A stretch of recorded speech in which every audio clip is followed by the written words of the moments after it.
బాబు ఏం చేయబోతున్నావు? బోర్డులు రాయిపోతున్నా. అది మాత్రం చేయొద్దు. ఇదిగో నీకు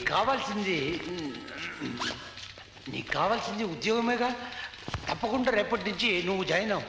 ఏంటి నిజంగానా? మా డాడీ ఒప్పుకున్నారా? ఒప్పుకున్నాను, కానీ ఒక షరతు. ఏమిటది?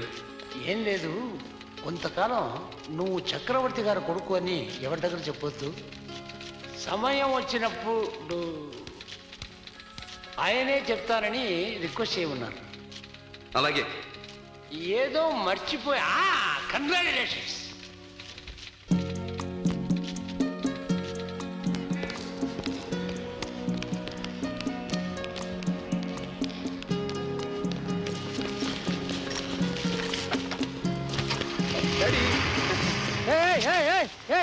నువ్వేంటి ఇతనెక్కడికి? మనిటికి. అప్పారావు, ఇతనికి హోటల్లో రూమ్ ఏర్పాటు చేయి. హోటల్ రూమ్ లో ఉండాల్సిన కర్మ నాకేంటి? నేను మీతో పాటు ఇంట్లోనే ఉంటాను. అప్పారావు, ఏమిటి గొడవ? బయటికి పొమ్మను. ఓయా, అదే కుదరదు. నేను మా నాన్నతో పాటు ఉండాల్సిందే. సార్ సార్, ఆఫీస్ స్టాఫ్ వస్తున్నారు, బాగుండదు. ముందు ఇతని ఇంటికి తీసుకెళ్తాం.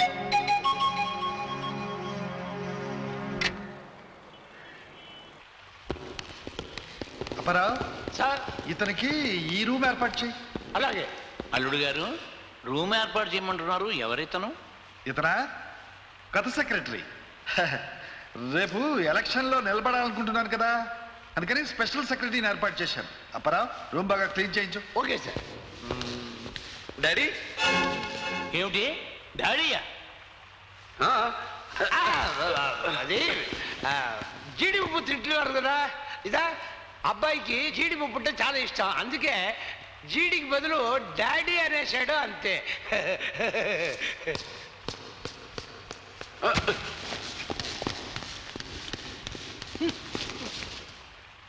నిన్ను సెక్రటరీని పరిచయం చేస్తే డాడీని పిలుస్తావా? కన్న తండ్రిని కన్న కొడుకు డాడీ అని పిలవకూడదా?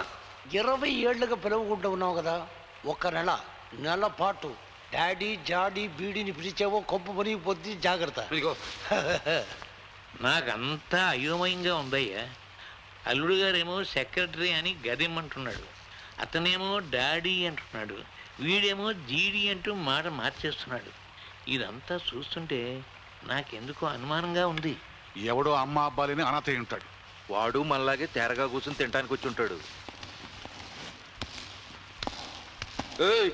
ఏంటా గుసగుసలో? సెక్రటరీ, ఈయన గారు చక్రవర్తి గారు తమ్ముడు హరిబాబు, రండి. వీళ్ళిద్దరూ హరిబాబు గారు కొడుకులు, రండి. ఈవిడెవరు? హోటల్ గిత్తలా పిటపిటలాడుతుంది. ఈవిడ గారు చక్రవర్తి గారు సోదరీమణి. అంటే నాకు అత్తపడితే బత్తాయి పండులో బాగానే ఉంది. బత్తాయి పండు బొప్పాయి పండుని మీద గడ్లకు వెనకాలే అత్త మొగుడున్నాడు.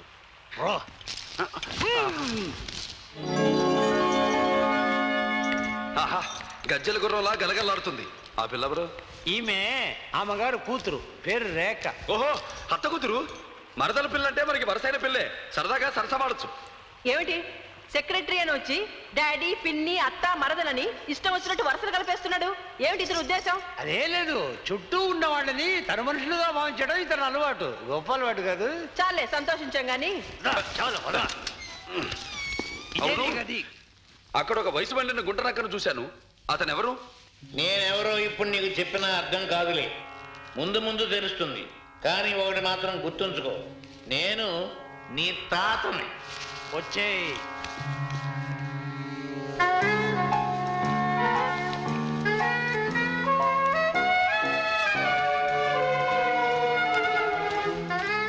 హాఫ్ పట్టితో ఒక అమ్మాయి కాన్వెంట్ నుంచి వస్తుందా? అమ్మాయి ఎక్కడికి? నిన్నే. చక్రవర్తి గారిని కలవాలి. ఎందుకు? అప్లికేషన్ ఇవ్వాలి. ఉద్యోగం లేదు. డోర్ మూసుకుని అవతలకు పో. ఇదిగో నేను చెప్పిన మాట విను. ఇంకా పోతున్నావేంటి? ఆఫీస్ మొత్తం చూపుతున్నావే, పొరపోతున్నావా? ఇదిగో ఆమా, నా కోపం వచ్చిందంటే ఏం చేస్తానో నాకే తెలీదు. ఆగమంటే అమ్మాయికి ఎంత బలం, చెప్పినా వినవా? పోతూ ఉన్నావు. ఇప్పుడు ఆయన చూడటం కుదరదని చెప్పి వినిపించుకోవేంటి? ఆడదానికి ఇంత అహంకారం పనికిరాదు. కనీసం నా వయసుకైనా మర్యాద ఇవ్వచ్చుగా. ఏంటప్పారావు గొడవ? సార్, ఇక్కడ ఉద్యోగం కాలేదని చెప్పినా వినిపించుకోకుండా అప్లికేషన్ ఇవ్వాలని వచ్చేసింది సార్. అప్లికేషనా? ఏదమ్మా ఇలా ఇవ్వు.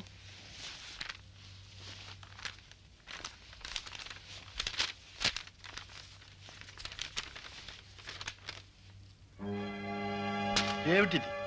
కూతురు పోస్ట్ కోసం అప్లికేషన్? అవును. మీకు రాజమండ్రిలో గోదావరి అనే నది ఉంది తెలుసా? ఆ నది ఒడ్డున రైల్వే క్రాసింగ్ ఉంది తెలుసా? ఏమిటి ఉద్దేశం? దాని పక్కనే ఒక పెద్ద మర్రి చెట్టు ఉంది. ఆ మర్రి చెట్టు దాటి వెళితే నీలం రంగు గేటుతో ఒక ఇల్లుండేది. ఆ ఇంట్లో పార్వతమ్మని ఒక ఆవుంది. ఆమె మా అమ్మ, మీరు మా నాన్న. సార్ అయిపోయిందా? లేదు, చనిపోయే ముందు మా అమ్మ మీ గురించి చెప్పింది. అప్పటి నుంచి మీకోసం వెతుకుతూనే ఉన్నాను. ఇప్పటి కలుసుకోగలిగాను. ఇంకేమన్నా ఉందా? నేను చెప్పేది మీరు నమ్మకపోతే ఇది చూడండి.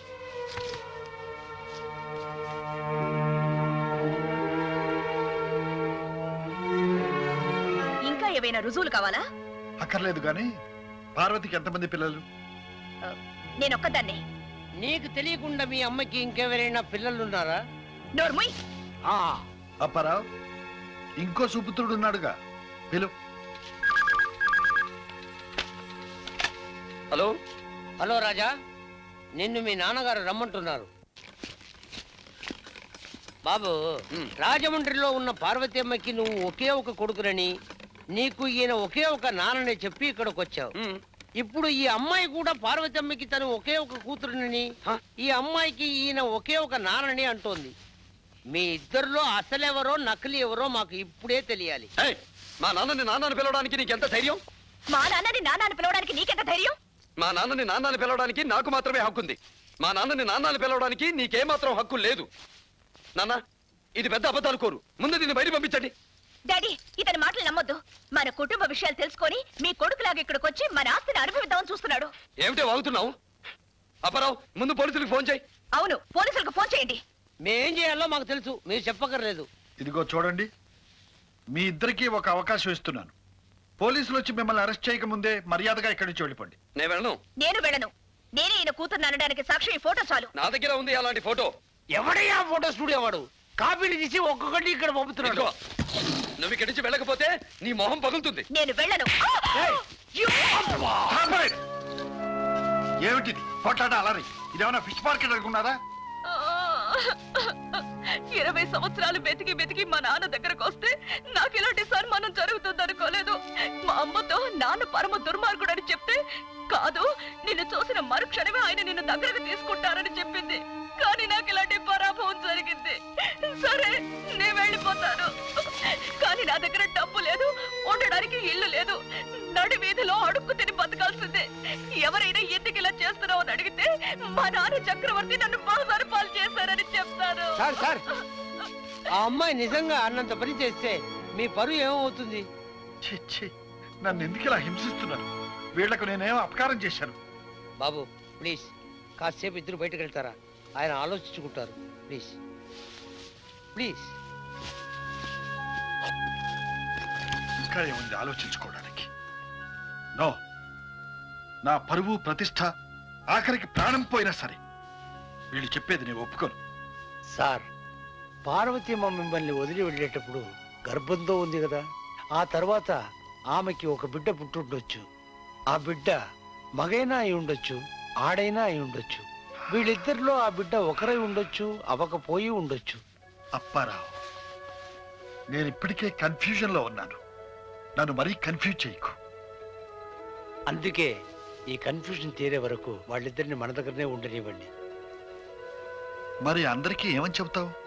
Lady secretary. లేడీ సెక్రటరీయా?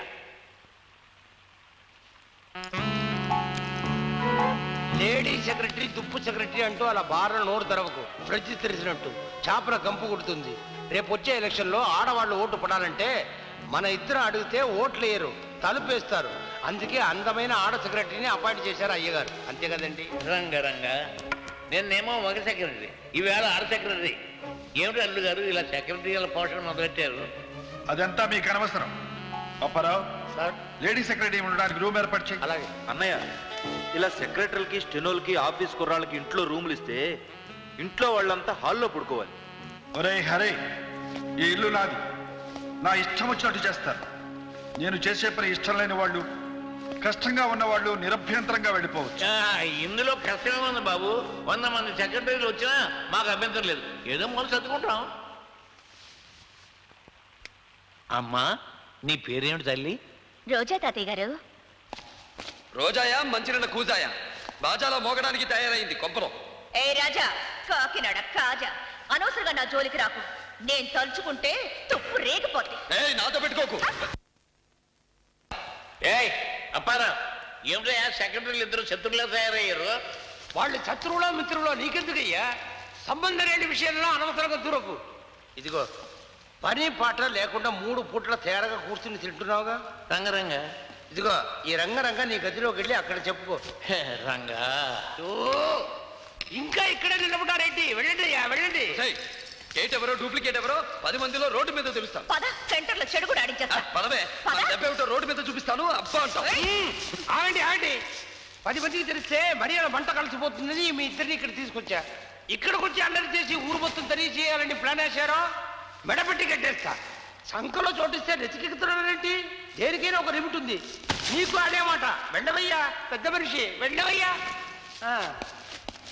తల్లి అమ్మ నువ్వు వెళ్ళమ్మా, రామ్మా.